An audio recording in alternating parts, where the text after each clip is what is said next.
नमस्कार, मैं आस्था और आप देख रहे हैं बातें यूपी की। आइए शुरुआत करते हैं अपने खास कार्यक्रम यूपी दिस वीक की, पर उससे पहले नजरें हेडलाइंस पर। प्रदेश में इलेक्ट्रो होम्योपैथी की प्रैक्टिस को मिली मंजूरी, लखनऊ हाईकोर्ट बेंच ने लगाई शर्त। तैयार हो रहा है रियल लोकेशन वाला फिल्म स्टूडियो, तो अब लखनऊ आएंगे सितारे। अब QR कोड वाली मार्कशीट देगा इलाहाबाद यूनिवर्सिटी, किसी भी देश से रिजल्ट का हो सकेगा वेरिफिकेशन। AKTU के स्टूडेंट बनेंगे आर्टिफिशियल इंटेलिजेंस एक्सपर्ट, शुरू हुई अनोखी पहल। 27 लाख लोगों को जाम मुक्त मिलेगा ट्रांसपोर्ट सिस्टम, एयरपोर्ट को सेंटर में रखकर बनेगा इंटरनल मोबिलिटी प्लान।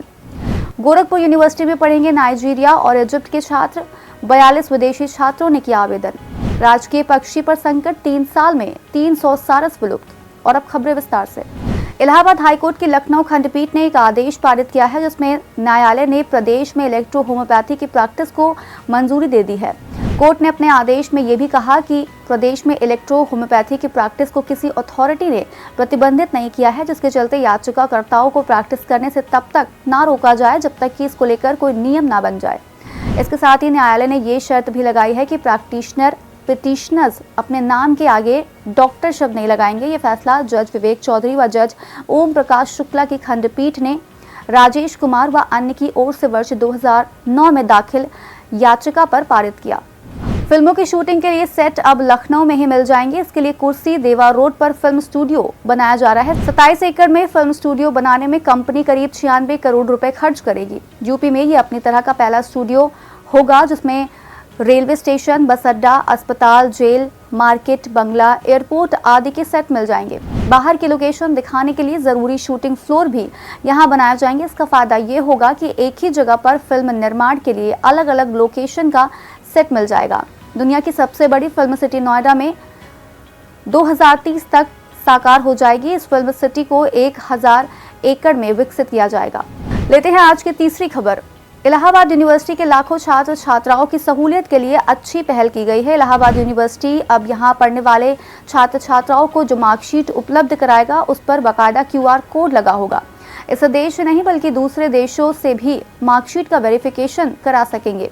ये निर्णय इलाहाबाद विश्वविद्यालय की एकेडमिक काउंसिलिंग की बैठक में लिया गया है। कुलपति प्रोफेसर संगीता श्रीवास्तव ने इस पर मुहर लगा दी है। सभी मार्कशीट में एक QR कोड होगा। इससे दुनिया के किसी भी छात्र को प्रदान की गई मार्कशीट पर लगे कोड स्कैन करके मार्कशीट के सत्यापन की सुविधा होगी। लेते हैं आज की चौथी खबर। आर्टिफिशियल इंटेलिजेंस के जरिए जहां हर कोई अपने काम को नया रूप दे रहा है, वहीं AI के क्षेत्र में नौकरियां भी तेजी से बढ़ रही हैं। बदलते हुए इस माहौल को देखते हुए और आर्टिफिशियल इंटेलिजेंस की मांग के लगातार बढ़ने पर AKTU ने एक अनोखा कदम उठाया है। डॉक्टर APJ अब्दुल कलाम प्राविधिक विश्वविद्यालय अपने छात्र छात्राओं को नई उभरती तकनीकी में एक्सपर्ट बनाने पर जोर दे रही है, जिससे पढ़ाई पूरी करने के बाद स्टूडेंट्स आसानी से रोजगार पा सके। इसको लेकर कुलपति प्रोफेसर JP पांडे के निर्देशन में विश्वविद्यालय ने IBM से MOU किया था, जिसके तहत कंपनी अब संबद्ध संस्थानों के स्टूडेंट्स को निःशुल्क ऑनलाइन कोर्स कराने जा रही है। कोर्स करने के लिए स्टूडेंट्स को गूगल फॉर्म को भरना होगा। इसके तहत AI, डेटा साइंस और क्लाउड कंप्यूटिंग IBM ऑनलाइन रूप से स्टूडेंट्स को आर्टिफिशियल इंटेलिजेंस में AI fundamental of sustainability and technology और introduction to generative AI in actions के बारे में प्रशिक्षित किया जाएगा। लेते हैं आज की पांचवी खबर।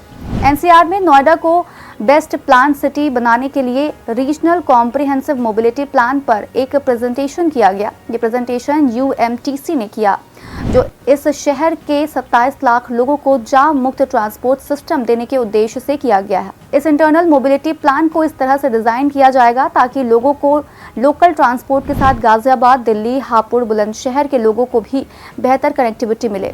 खास बात यह है कि पूरा प्लान सिर्फ EV पर आधारित है। बता दें कि नोएडा प्रदेश का शो विंडो है। यहाँ लोकल ट्रांसपोर्ट सिस्टम नहीं है। लोगों को ज़्यादा पैसे खर्च करके ट्रैवल करना पड़ रहा है, इसलिए लोग अपने व्हीकल का ज़्यादा प्रयोग कर सके। इससे जाम और प्रदूषण भी बढ़ता है। दीनदयाल उपाध्याय विश्वविद्यालय गोरखपुर ने विदेशी छात्रों को आकर्षित करने के लिए एक पहल की थी, जिसमें विश्वविद्यालय प्रशासन ने भारत में स्थित विदेशी दूतावासों से संपर्क साधकर कुल 70 देश के दूतावास को यूनिवर्सिटी का प्रवेश विवरण भेजा था।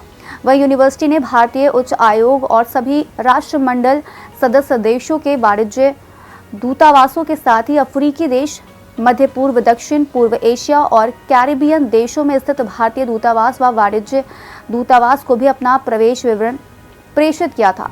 गोरखपुर यूनिवर्सिटी को NAC के मूल्यांकन में A++ QS की दक्षिण एशिया रैंकिंग समेत विभिन्न रैंकिंग में स्थान बनाने वाली एक प्रतिष्ठित विश्वविद्यालय के रूप में सामने आई है। वहीं इस सत्र से अंतर्राष्ट्रीय छात्रों को मौका देने के लिए विश्वविद्यालय ने कई देशों के दूतावास के जरिए छात्रों को प्रवेश विवरण भेजा है।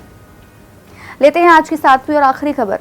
उत्तर प्रदेश के राजकीय पक्षी सारस की प्रजाति पर संकट के बादल मंडरा रहे हैं। इस प्रजाति को बचाने के लिए वन विभाग की ओर से प्रयास किए जा रहे हैं, लेकिन इनकी संख्या नहीं बढ़ पा रही है। बीते 3 वर्षों में कानपुर से 303 सारस अपने कुनबे के साथ गायब हो गए हैं। सारस की घटती संख्या को लेकर वन विभाग के अफसर भी चिंतित हैं।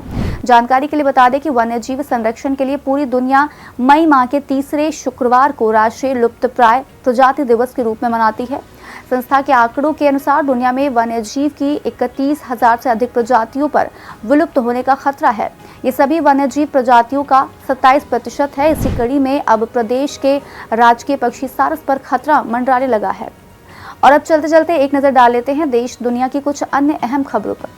Table tennis federation of India ने पेरिस ओलंपिक के लिए 6 सदस्यीय टीम की घोषणा की है। कॉमनवेल्थ गेम चैंपियन शरद कमल और मनिका बत्रा भारतीय टेबल टेनिस टीम का नेतृत्व करेंगे। केंद्र सरकार ने क्रूड ऑयल के एक्सपोर्ट पर स्पेशल एडिशनल एक्साइज ड्यूटी यानी SAED यानी विंडफॉल टैक्स को घटाकर 8,400 रुपए प्रति मीट्रिक टन से घटाकर 5,700 रुपए प्रति मीट्रिक टन कर दिया है। केंद्रीय गृह सचिव अजय कुमार भल्ला ने दिल्ली में नागरिकता संशोधन कानून के तहत पहली बार 14 लोगों को भारत की नागरिकता प्रमाण पत्र सौंपे। भारतीय digital payment platform company PhonePe ने श्रीलंका में यूनिफाइड पेमेंट इंटरफेस यानी UPI सुविधा लॉन्च की। भुवनेश्वर में National Athletics Federation Cup competition में भारतीय Olympic gold medalist Neeraj Chopra ने 82.27 मीटर जावलिन थ्रो कर गोल्ड मेडल जीता। तो बस आज कार्यक्रम में इतना ही। कार्यक्रम में दी गई जानकारी आपको कैसी लगी कमेंट सेक्शन में जरूर बताइएगा। ऐसी ही और खबरों के लिए देखते रहें और करते रहें बातें यूपी की।